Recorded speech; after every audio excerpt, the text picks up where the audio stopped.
Good afternoon. Thank you for joining CTD for our webinar, AAC Implementation Plans, Preparing for Successful Communication. For this session, we're pleased to welcome Laura Kessel. She's a speech-language pathologist and an AAC specialist and is RESNA ATP certified. In this session, we will discuss how to develop and utilize an augmentative and alternative communication implementation plan to support communication across activities or settings. Learn about these plans and how they can be used as a framework for team discussion, training, and a launching point for data collection. I'll go ahead and pass it off to Laura now. Thanks. Hi, everyone. Anna Maria has already amply introduced me. I will say that my email address is kessel.laura@gmail.com, and you're welcome to reach out to me with any questions after. To tell you a little bit more about me, I'm currently working part-time for a public school district. I do some work with CTD, obviously, and I also contract with a group called AT for Education. I'm working mainly with students these days, so I've tried really hard to use individual or AAC user throughout this presentation because everything I'm talking about does apply to AAC users of all ages, but I might slip up and say student occasionally because that's who I'm working with these days. So if I do that, please just know that it does still apply to everyone who's using augmentative communication. So we're going to start off with a quick poll just to give me a sense of who is here today. I'd love to know if you are a parent, a service provider, a service coordinator, a teacher working in a related field, or anyone else. And if it's something else, please write in and just let me know because I'd be really curious to know who else is here. And we'll let that run for just a slide or two as a quick update, and I can try to tailor this presentation a little bit as we go, depending on what you all think. Our goals for today are to discuss creating an AAC implementation plan, data collection based on an AAC implementation plan, and some resources to draw on. And the resources are mostly embedded into the bigger discussion today. Couple of quick definitions. I'm sure most of you are aware since you're joining this presentation. But according to ASHA, augmentative and alternative communication includes all forms of communication other than oral speech that are used to express thoughts, needs, wants, and ideas. It is for any individual who requires visuals or gestures to be paired with speech for receptive language input to be understood, or any individual who is struggling to communicate face-to-face via speech in one or more situations, just so we're all starting off on the same page. So what is an AAC implementation plan? Because that's why you're all here today, right? It is a document that's drawn up by an AAC users team that defines successful AAC use, defines the signs that troubleshooting is required, describes all communication systems in use with that individual in detail, describes all strategies that apply to AAC use for this individual, lays out individualized prompting hierarchies, includes detailed descriptions of activities and communication targets, and includes team member roles and responsibilities. So there's a lot. The idea of an AAC implementation plan was introduced to me as a concept around the same time by two different SLPs, Audra Francisco and Amy Golding. So I have to give a shout out to them because my plan template draws heavily on elements from both of their templates that they were willing to share with me. Most of these are things that you probably already have or have already discussed as a team, but my experience has been that they often aren't necessarily all written down or they're not necessarily all in one place. And that can be an issue if there's a substitute or if you're trying to run a training, or if you're having a team discussion and just realizing that, over time things have shifted and people are doing things differently in different environments or during different activities. So I like to put together kind of one comprehensive resource that's available for everyone. And why would you want one? Well, again, like I just said, it provides a training resource and reference for the team. It can clarify expectations across settings. It reduces confusion around which staff member to approach with a given concern. It encourages data collection, and we'll talk more about that towards the end. I have a bunch of resources and different data sheet examples shared with you. And it brings the team together for an in-depth AAC discussion or several, and that's honestly, I think, the most valuable part I found, because often we're talking about AAC kind of one-on-one with different people as we catch them, and I feel like it's quite rare for us actually all to have sat down together to discuss, how are we implementing AAC for this student, or why is their system set up this way? And having that actually hashed out as a group can be very enlightening, because sometimes you find out different things about how the student is using AAC, individual is using AAC, and just clarifying for everyone involved. So how do you make one? The number one thing I'm going to suggest is to get administrative support if it's possible. And by that, I mean both kind of in the sense that it helps get as many team members together as possible, bullet 2, especially if you're in a school setting. If an administrator agrees that this is a valuable thing for you all to spend your time doing, it can help free up time in people's schedule or kind of give them permission to reschedule or rearrange their schedule a bit. But it's also, I think, important to invite administrators to come to these meetings if they're willing and supportive, because I think often administrators don't realize how many pieces and people are involved in implementing AAC, and I think it can be really helpful for them if they're able to come and participate in this sort of a meeting, because then they can see just how much work we're all doing and all of the different moving parts that are involved. As far as the team members, it really is as many folks as you can get together.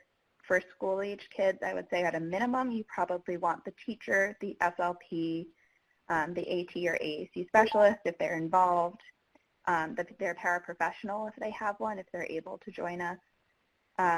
Ideally, you want to try to get everyone, OT, PT, the BCBA, the family, but you can kind of start sometimes and hash things out with a smaller group. You're going to want to use whatever plan template you've put together as a framework for this discussion. And you might want to ask some folks questions like, what is everyone currently doing to support the AAC use? What would they like to be doing, and what would they like the individual to be doing, especially when they're with them, if it's an outside provider or OT and they're only seeing them in certain activities or certain settings. You're going to want to determine as a group some potential communication targets in each environment, and then you're going to want to draft and distribute the plan. Now, if you're in a school or you're in a building that's using like Google Suite or like a shared server, I recommend not only printing out the plan, but also sharing it electronically as well. It makes it a lot easier to find and to update, especially if you've locked it for updating, and then the SLP or the AAC specialist can kind of perpetually update it, and folks can check back and see the updated resources. So one of the first things you want to do is define what successful AAC looks like. And I've found that teams often don't know what to look for because it needs to be customized for each individual. And some of the things that I'm looking for as an AAC specialist are things that are maybe outside of the indicators for success that are laid out on like an IEP, for example. So I might put a statement, something to the effect of, the AAC system and strategies will be considered effective if the individual demonstrates, and then I list out individualized for that individual what I would like to see them demonstrating. Increased independence is usually one, increased comprehension of communication partners' messages via aided language stimulation, increased vocabulary use. I might also say things like increased self-advocacy, increased initiation, increased communication across settings or partners, whatever is going to apply to that individual that you're working with. I also try to list out what are our red flags that need troubleshooting, because again, I found that teams, the extended team especially, may not know what red flags to look for, and it needs to be customized for each individual. So my statement might be something like, the AAC system and strategies will need to be reassessed if the individual demonstrates reduced social engagement or participation, decreased vocabulary use or a lack of vocabulary growth, decreased independence. I might include something like decrease in initiations when using the AAC, or if the individual is demonstrating kind of consistent problematic behaviors around the device in some way, that maybe we need to rethink how we're presenting it or how we're modeling it or something, but that would be a sign that we need to troubleshoot something. The other thing that I'll include if I'm setting this up for someone who's doing a trial is something about not doing better with the AAC system than without the AAC system. You know, if we're trying to see if this system is going to improve this individual's quality of life and we introduce it and nothing really changes, that's a red flag to me as the AAC specialist, that what we're doing is not an effective strategy or use of the system, and that we need to rethink something. And sometimes teams don't realize that because it's not what they consider a problem. So I try to state that as explicitly as I can. So you're going to want to lay out as well, potentially in a table or chart or some sort of a bulleted list format, all of the systems that you're using with this individual for communication. You're going to want to especially include any high and low tech systems that are in use, how the individual accesses each system, and I try to be really specific about access. You know, for example, I have a student who uses eye gaze, and she has different dwell activation settings depending on her fatigue levels. So we have one setting that we use when she's very fatigued and one that we use on just a regular day. And I want to make sure I've explained all of that in this section of the plan. If we're using aided language stimulation, I might include that that individual is visually or auditorily attending to that if appropriate, that is a way in which they are accessing their system. I'm also going to want to note any required accessories for successful AAC use, like switches or mounts, and how often the system should be used. And this could be something very general, like across the entire school day, or it could be, you know, if we're talking about a specific low-tech system that's used in a particular setting, I might state explicitly, you know, for 40 minutes a week during adapted PE or something like that. I also often will try to include here any setup instructions that are really vital, especially if there are accessories. I've had situations where we've had a substitute come in and no one else knew how to set up a switch or get the Bluetooth to pair. And so I want to make sure that that information is going to be readily available as well. You're probably going to want to include any passcodes that all team members should know, and that's guided access, if there are editing restrictions, that kind of thing. Where the system should be stored when it's not in use. I realize ideally our students or individuals are using their devices or systems as much as possible, but you know, I have students who go swimming every week and they use low tech or an alternate option at the pool. So where should their device be when they've gone to the pool? Is it in their locker? Is it in their desk? I don't really care where it's being stored, but I want to know if I come into the room and need to grab it to do programming, or if there's a substitute, where should this device be? Who owns the system and whether it travels between settings, such as home and school. I'll also often include here whether the charger travels back and forth as well, because sometimes, thinking of the school district I'm in, sometimes the classroom has a charger and the parents also have a charger, and so that there isn't any actual need to pack that up. And I also try to make a note here if there's any no-tech strategies that are in use and how to carry them out with the student. So for example, I have a student right now who uses a high-tech communication system but can also do some eye gaze choices. If I assign a choice to each of my hands and hold them up, he can look at one to make a choice. So I would want to make sure I detail how to do that with him in this section as well. So an example of it, kind of in chart format, would be something like this. This is an example for a student who perhaps is using a communication system with accessories. So you'll note that I've listed out both the system itself and the accessories there. I've got the guided access code listed under the iPad with Proloqua for text as part of the system. I've tried to be very detailed, not too much information, but enough information under stuff like where should it be. So, for example, this student's iPad should be attached via flexible mount to the front center edge of the student's wheelchair tray when it's in use.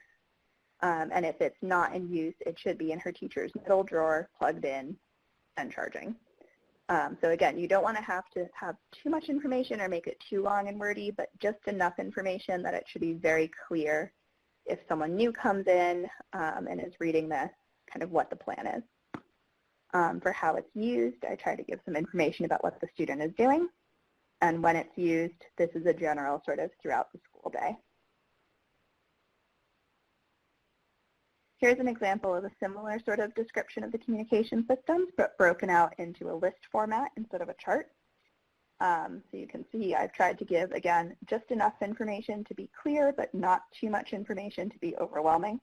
I've got it broken out into the device, the way the student accesses it, and the locations and storage. And then this student, for example, also uses a low-tech board at the pool, so I've noted out that same sort of information for that system as well. So then you're going to want to talk about the strategies that you're using with this student or individual, and you're going to want to describe them in detail.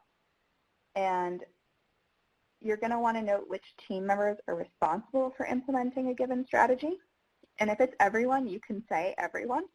I actually find it can be better sometimes to list out specifically all of the roles that are expected to be involved, because sometimes people interpret everyone as everyone except not me.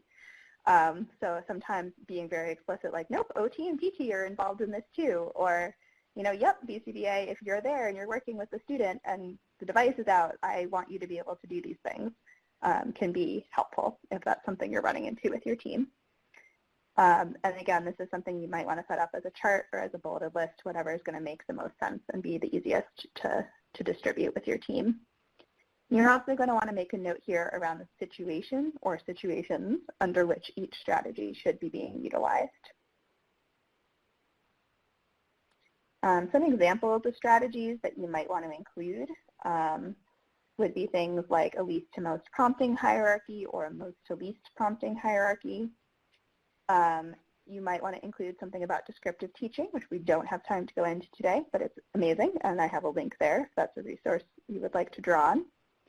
I might mention something about core vocabulary and motor planning here, just because sometimes those have a big impact on how we're setting up our teaching materials for students or individuals, or how we're presenting things to them. And if that matters, if that's important, I might include a brief description or include a handout about that in this plan, just so that there's clarification around that for the rest of the team.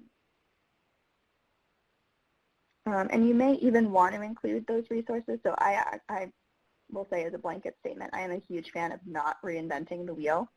So if you read this link on descriptive teaching and are like, this is exactly what we're doing with my student, great, print that out or link to it in the plan that you developed. Don't try to re-explain something that's already explained beautifully elsewhere at all. I highly recommend using what's already out there. There are brilliant folks in our field and they've already made beautiful resources.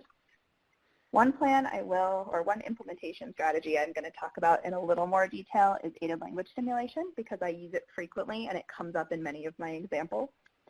It is very research-based. I've got a link to an abstract there. In aided language stimulation, a communication partner interacts with the AAC user using the AAC system or a duplicate system. And they construct messages by selecting symbols while also using his or her speech to say the utterance. So my example for this is if I'm talking to someone who's an AAC user and I want to say, let's go outside and play, I might find go and outside on their talker and show it to them. And the idea is that there is no expectation that the individual is going to respond while I'm doing this. It's about increasing language exposure and increasing input on the system. There's more information on a handout there as well, and again, that is something that I have sometimes just printed out and stuck right at the back of a plan, and under the description for aided language stimulation, I have just put the attached handout, which is exactly what I've done in this next example here. So right there, aided language stimulation, see attached handout, that's a strategy that I expect to be used throughout the child's day by all team members. For something like least to most prompting, I will often try to be very specific about when they should be using that sort of a prompting hierarchy. So this example here says that it should be used during designated activities with vocabulary that the individual has demonstrated increased independence with, and that the team members I'm expecting to do this are the teacher, the SLP, the family, and the paraprofessional. For most to least prompting, I will usually say something about how it should be used when we're teaching new vocabulary. So just trying to be clear about exactly when you're expecting these different strategies to be implemented, I have found can be very helpful for the extended team and bring a lot of clarity to this process. We're going to pause for a sec and have another poll. Based on what we've talked about so far, I'd really like to know if you've ever made an AAC implementation plan. Your choices are yes, no, or you've made something similar but maybe not quite the same. And I'm going to let that run again for a couple of slides so I keep going.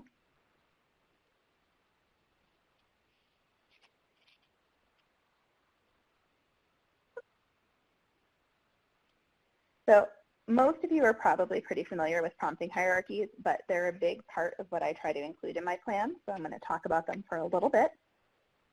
As I'm sure most of you know, they should be individualized for each AAC user. They should be described in detail within the implementation plan and updated as needed.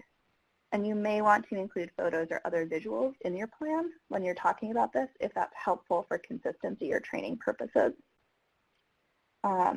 I also strongly encourage you to have a really frank discussion with the team around the fact that the prompting hierarchy or hierarchies that you're using with the AAC system might be different from the ones that are being used during work activities. I found that sometimes that can be a big source of confusion, so I try to make sure we say that up front, especially if I know it's different or if they're always using a particular prompt hierarchy that's not at all what I'm doing with a student. I just try to have that conversation right out in the open.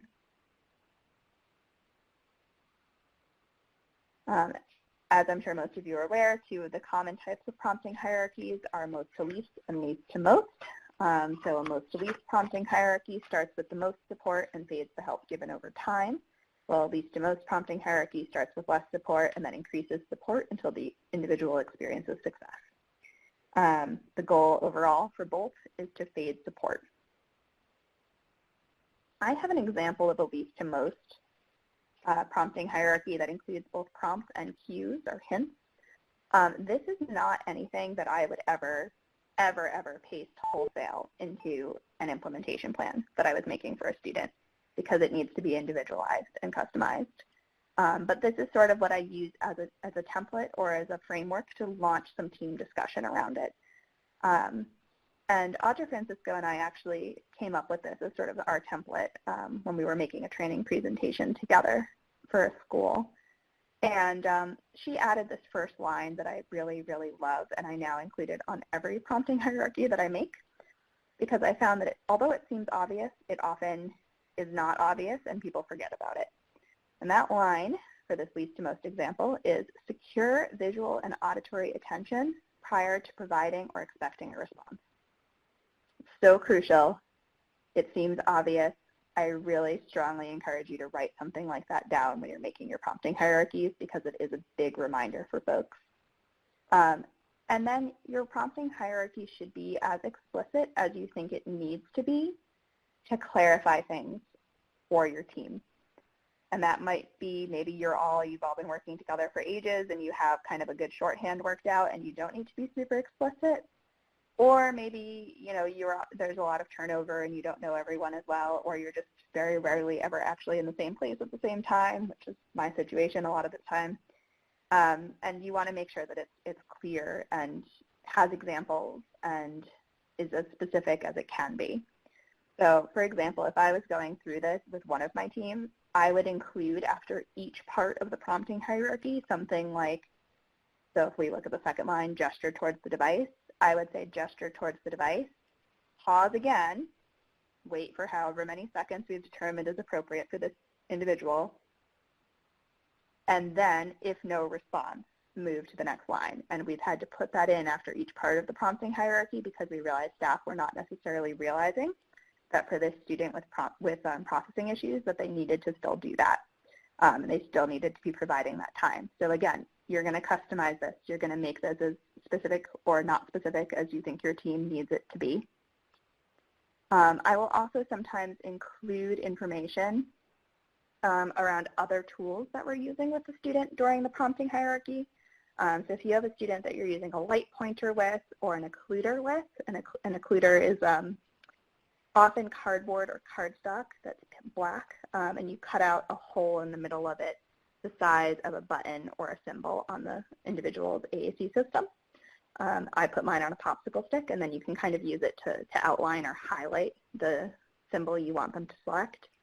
And those are wonderful resources, but again, you want to make sure to include in your prompting hierarchy how those tools fit in and where they should be used. And then sometimes we model not as part of aided language stimulation, which is often referred to as modeling, but we give a direct model, which is when we're talking about the utterance that we want the student or individual to say. So if I wanted the student to say, you know, I see blue sky, I might model that whole utterance on the device and then go back to the original screen we were on and wait for the student to say it. I call that direct modeling because I found that teams were getting very confused between that sort of a model, where it's what I want the individual to say, versus modeling as part of aided language stimulation, which is when they were supposed to be highlighting words from their own utterances. So that's one of those things you might need to have a conversation with your team about as well, as far as clarification and making sure that that terminology is all clear. Regardless of the hierarchy you're using, you want to just make sure you've laid it out in the implementation plan and that it's been as clear and as explicit as your team is going to need it to be. As I'm sure most of you know, there are tons of resources on prompting hierarchies out there. And again, do not reinvent the wheel. If you can find something that has good definitions or that has a good layout or a prompting hierarchy that will mostly work for your student, I encourage you to just link or print out and include those resources in your plan. Then we're going to come to the part about activity-based targets. As a team, you're going to want to describe in detail the activities to highlight, the communicative functions of each activity, the types of AAC that are going to be used during a particular activity, the specific communicative expectations for that individual during a given activity, and the communication partner or partners and their role or roles during that activity. And this is going to, again, be something that's very individualized depending on who you're working with, both the individual and the team as a whole. This might be something where you're going to pick just one or two activities for a team that's just getting started with AAC and really needs that guidance on where to start and then kind of build up from. Or you might be a student who's mostly a pretty good AAC user, but you're going to pick a couple of activities to work on refining specific skills or specific vocabulary instruction. Or you might be mapping out an individual's entire usual schedule broken down by activity and what you're hoping to have them communicating during those times. That's something that's going to vary just depending on the needs of who you're working with. When it comes to picking the activities to highlight, you're going to want to focus on regularly occurring, consistent activities. And that just gives you the most bang for your buck if it's an activity that happens frequently. Ideally, it's also motivating for the student if you're really trying to get buy-in. You're going to want to think about the vocabulary or the pragmatic functions that you want to target and think about which activities maybe make sense for that. And then you may also want to think about utterances that the individual is already saying during a given activity, and is there a way to expand that or shift it to something more appropriate if it's maybe not quite age appropriate or something along those lines. This is also where I sometimes have a conversation with the team, and maybe the team as a whole ends up having this conversation with a family member around the idea of product versus process. You know, is this an activity where we're focusing on an end product? You know, we're going to art and we're going to make the art project and that student is going to take the project home at the end of the day? Or is this an activity where we could maybe back off of the product a little bit, and maybe the student is going to do one art project for every 2 that everybody else in the class makes, but we're going to really focus on the process and spend a lot of time working on communication during that opportunity. And there's not necessarily a right or a wrong answer to that, but it's something that I try to encourage teams to think about, because I think sometimes we get very product focused and we forget to focus on the process, if that makes sense. So some example activities, and again, something that's going to be completely customized for your individual that you're thinking of as you're listening to this. Morning meeting, going to the coffee shop or some other sort of regular community outing, playing with a game or with a toy, class time, work time, meal time, music therapy, shopping, cooking, taking public transit, going in the car or van, speech therapy sessions, OT and or PT sessions. Others that came up after I had already put together the slides were recess, time and inclusion, swimming, etc. Basically, it's endless. If it's an activity that occurs regularly for your individual, you should consider what they might be able to say during it. And again, this is something that you may want to kind of set up as a chart or some sort of a nested list, whatever is kind of easiest for your team to process. And then you're going to want to think about, having chosen an activity, what the communication function is for that activity. And you're going to want to list all that apply. And ideally, again, this is sort of where you're targeting either a few communicative functions across all of the activities that you've listed in the plan. And that might be, especially if you're working with an individual who's just trying to refine a few skills, or if you have a new communicator and maybe you're really pushing for requesting and commenting initially, and you're not as worried about other communicative functions. Or you're going to work on a wide variety of communicative functions, and you're going to try to have a few different ones for each activity in the plan, so you're spreading things out. Again, there's not necessarily a right or a wrong answer here. It just sort of depends on the individual that you're working with and what you're hoping to achieve with them. Some examples of things I've listed out for communicative functions, and a lot of these are probably going to look familiar to you from speech and language assessments or from AAC assessments. I'll include things like requesting, commenting, directing others, gaining the attention of others, protesting, asking questions, answering questions, greeting and leave-taking, group participation. And I use group participation mostly to refer to things like activating a step-by-step to sing a song during morning meeting. It's not necessarily traditional communication, but it is part of social closeness, right, and being involved in the group. Choice making, labeling, and sharing information. There are probably others, but I feel like this tends to capture a pretty good chunk of what I'm including on plans.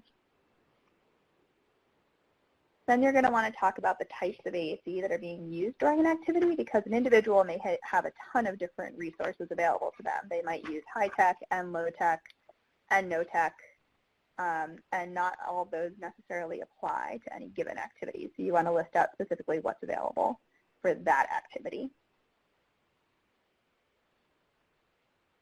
And then you're going to want to talk about the expectations that you have for that student during a particular activity. And this is where you're going to want to state it pretty explicitly, either like a specific utterance structure that you're targeting, or a clear description of the type of utterance you're trying to target.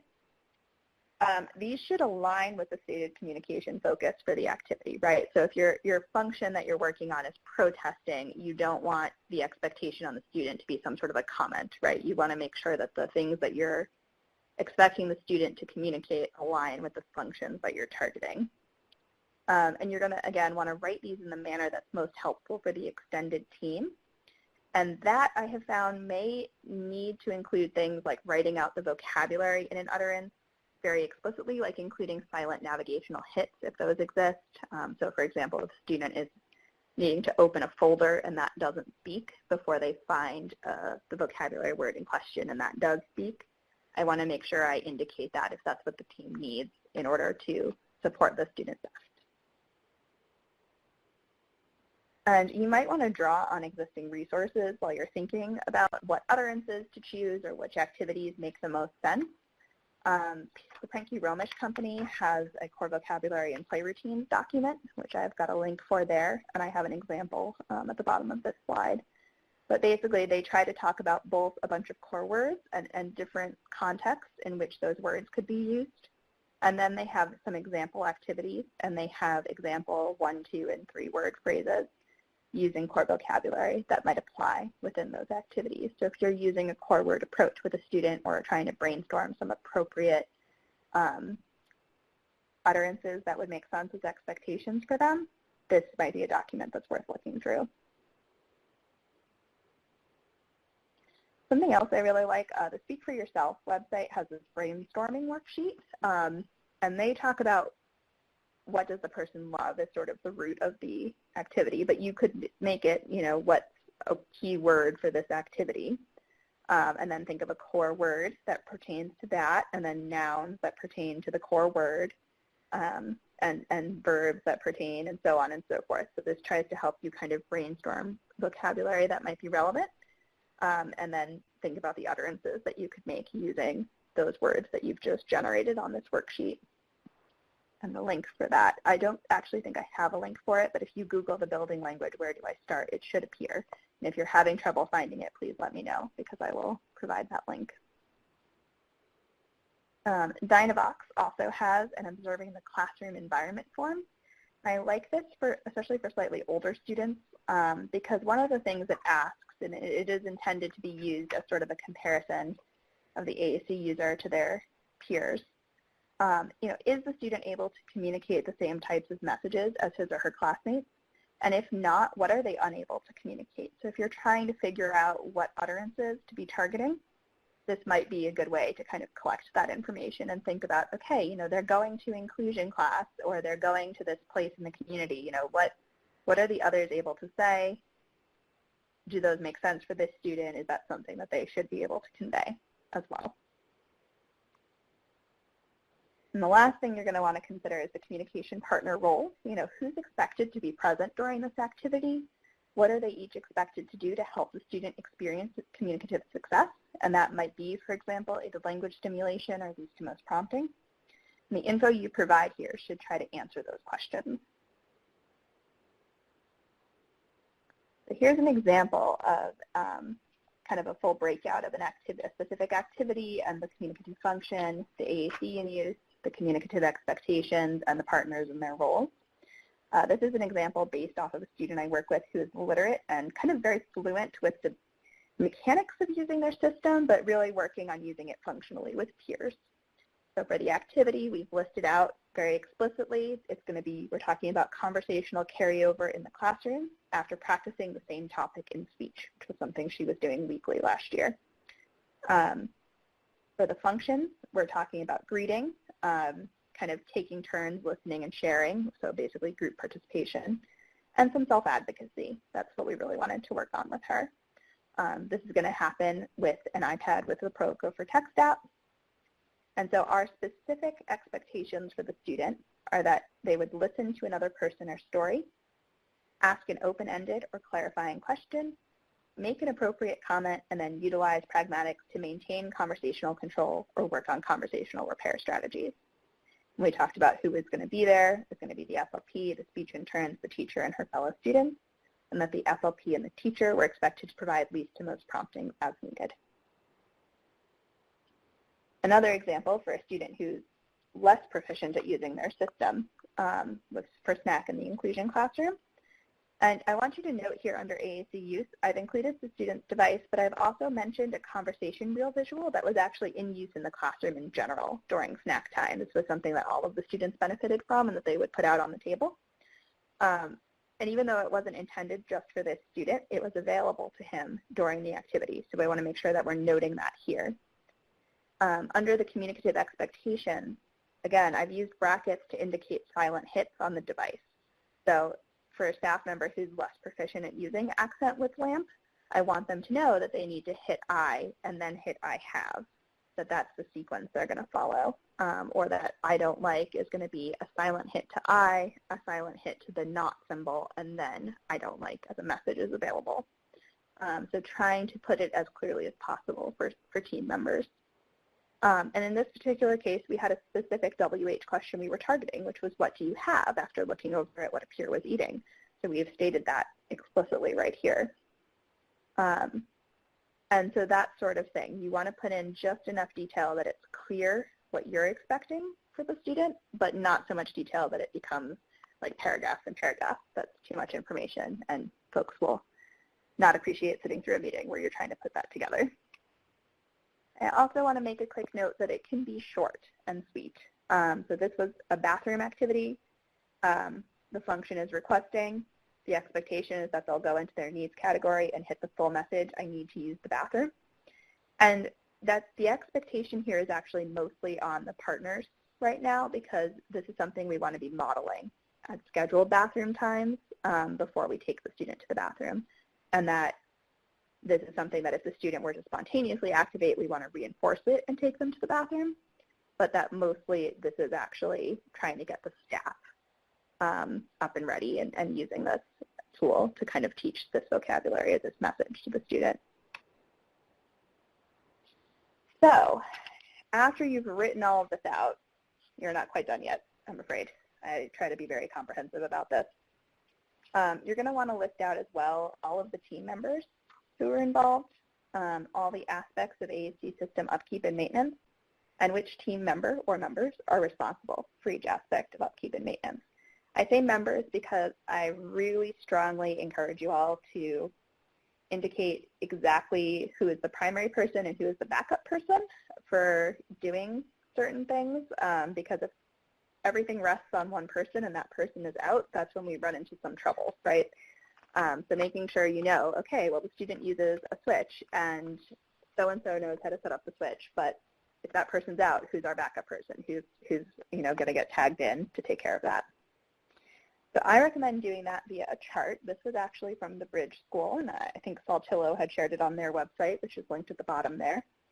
And this is basically a team responsibility chart. It has all of the aspects of maintaining and updating the system down the left side of the chart, and then along the top it has different roles and responsibilities. Ideally, based on team discussion, this sort of helps clarify for everyone who should be doing what. I highly recommend color coding. I mean, it's just, I cannot state enough how helpful it would be to color code this chart as you're doing it by person. It's a Word document, so I'll make my own tweaks to this based on the needs of my teams. So for example, where I am in the schools as the AAC specialist, my role and the SLP role are different, so I usually split us into different columns. One student has a nurse who attends her, so I might have that, you know, that individual listed here as well, because maybe they're the backup person who charges the device. Whatever makes sense for your team, but just knowing who's on call to do what. Who's responsible for making sure that the device is charged, who's responsible for adding new vocabulary, all of that. Cannot overstate how valuable that is. And that is your AAC implementation plan. If you make it that far, you should celebrate. It's usually a couple of meetings worth of work, but it's very exciting when you have it all written out and available. So I'm going to pause for a sec. We have a poll. At this point, do you think that having an AAC implementation plan would be helpful to you or your team? Yes, no, and maybe. And as usual, it'll run for a couple of slides while we just start talking about data collection.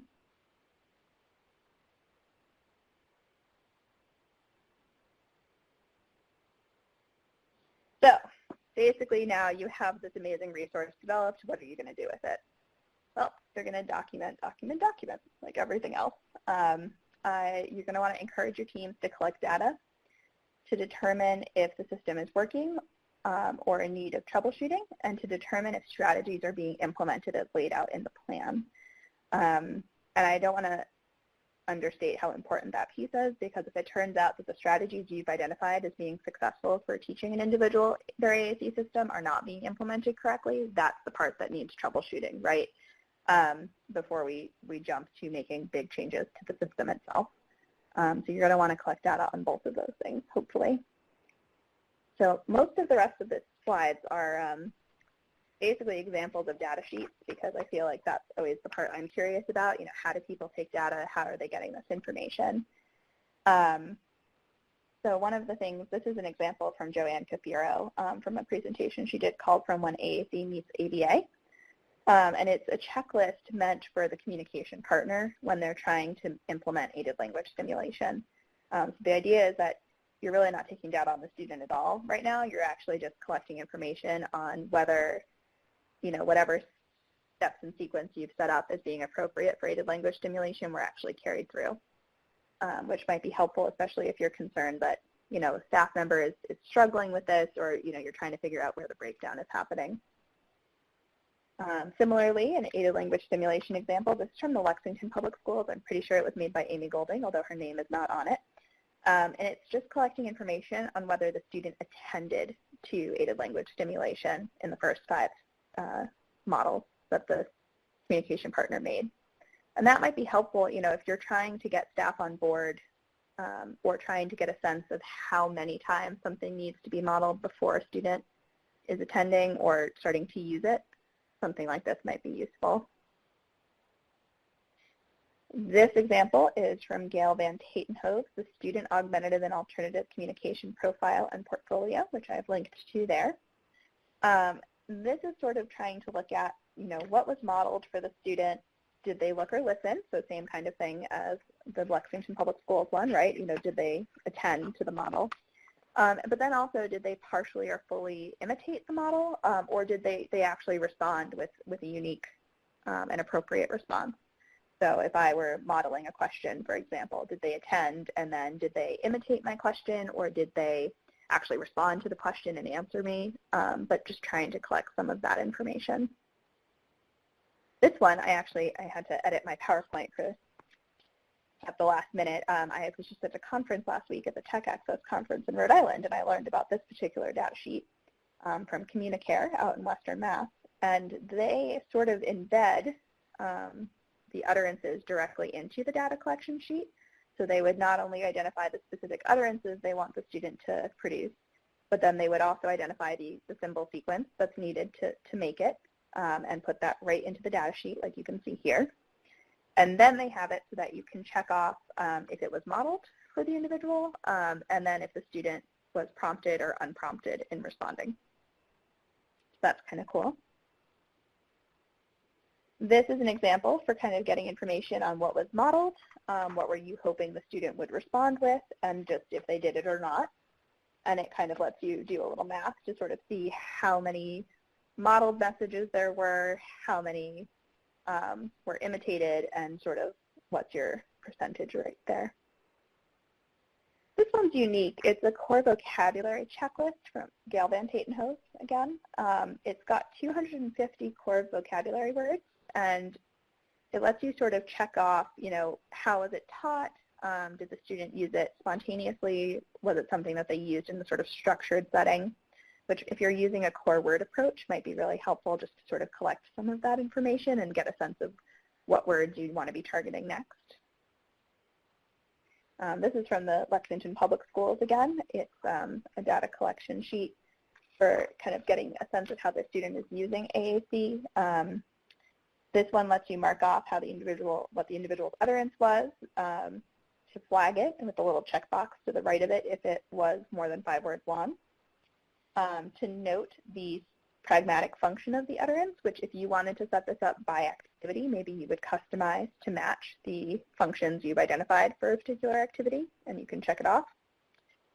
What the student uses to communicate, which again, maybe you would customize and make this like an activity-specific data sheet. And then what was the most intrusive level of prompting that the communication partner needed to use. This is a data collection sheet I've used during like device trials if I'm trying to get information for insurance. It's very simple. I find this is probably the least complicated data collection sheet I can put in front of a team. It just asks what did the student say, what were they doing, was it prompted or independent. If the team can circle what type of prompting it was, that is gravy, but I don't expect it. And then just any comments that the staff member had. And then, almost to the end, guys, we have the language sample example, which is also from Gail Van Tatenhove's portfolio. This only has about 6 lines or so. So it's meant to sort of take a snapshot of how the student is using language and what was provided and what was the system that they were using. And this might be nice if you're setting up your data collection in a sort of snapshot function where you want to take a baseline and then check in a few weeks and sort of see what's changed. So that's a resource that's available. And this is another one from Kate Ahern's Teaching Learners with Special Needs. I particularly like this one because it captures the number of appropriate activations or selections versus the number of total activations or selections. So if you have a student where you're concerned that maybe they're having some sort of repetitive behavior with the device, or if you think that they're doing a lot of very appropriate, exploring, but you just want to be aware of how often that's occurring in different settings, this might be a data sheet that would help capture some of that information. We've got some time for questions. Anyone have anything that they want to ask for clarification on or throw out there?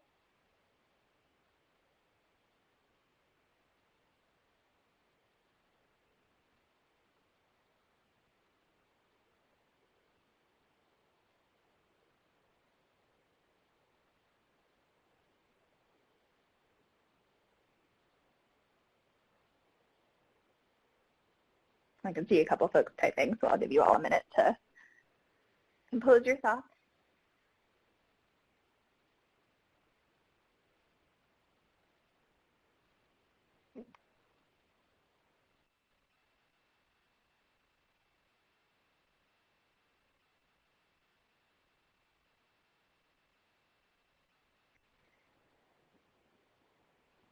Okay, we have a few questions coming in.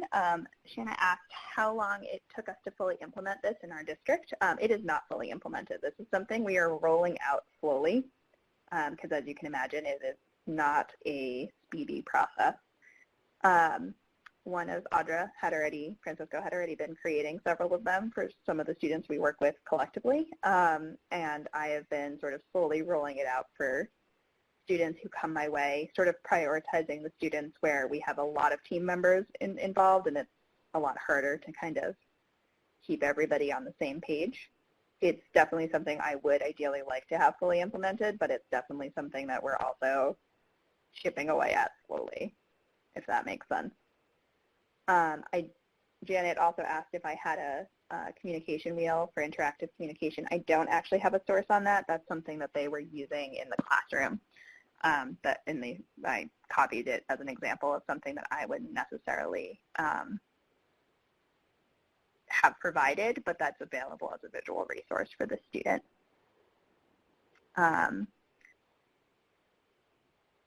Cheryl asked, on average, how much time do I estimate each plan will require to create and share?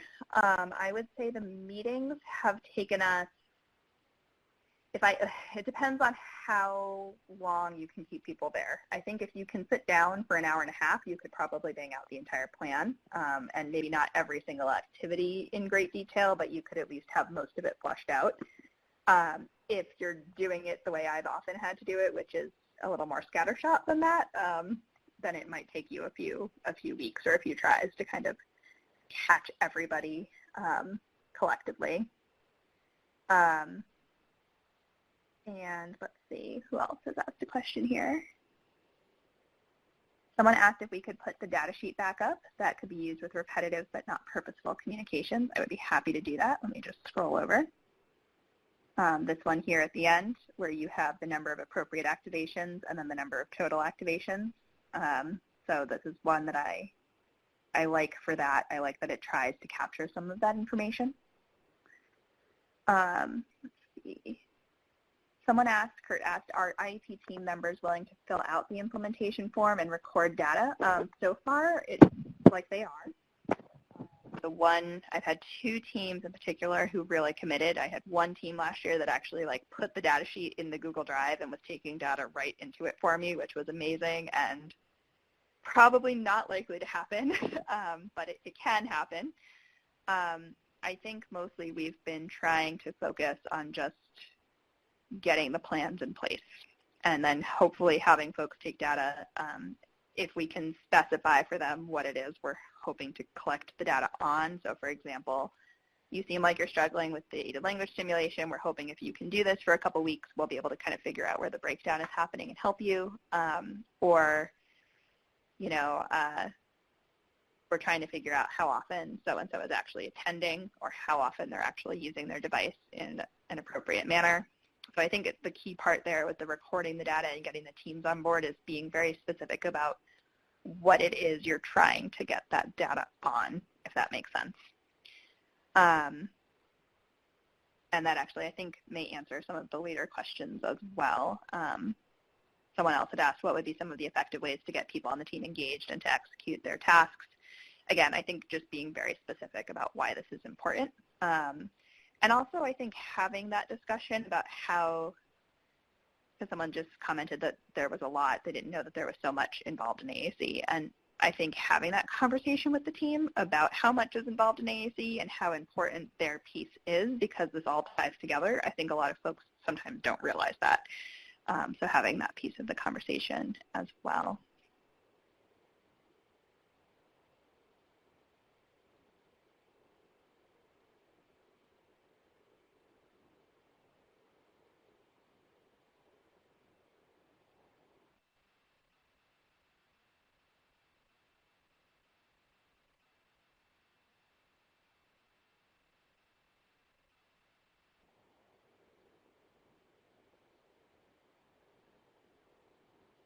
I'm just going to wait a moment in case it looks like some folks are typing.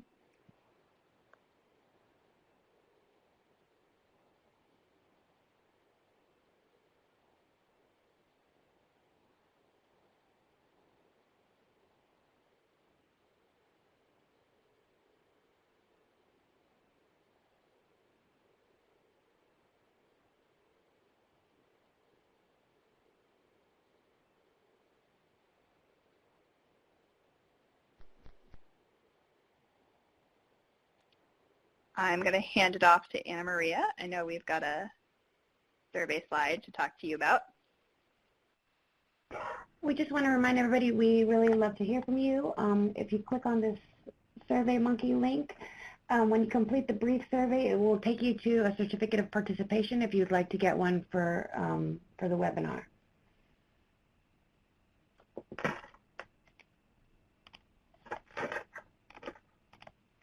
I can hang out for a couple more minutes if anyone has questions.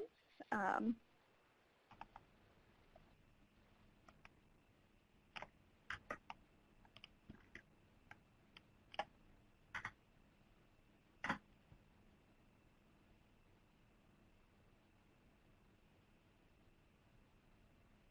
I do want to remind you all that in the slides, my email is there. So if anything comes up or you have other questions later, please do reach out. I'm really happy to hear from folks.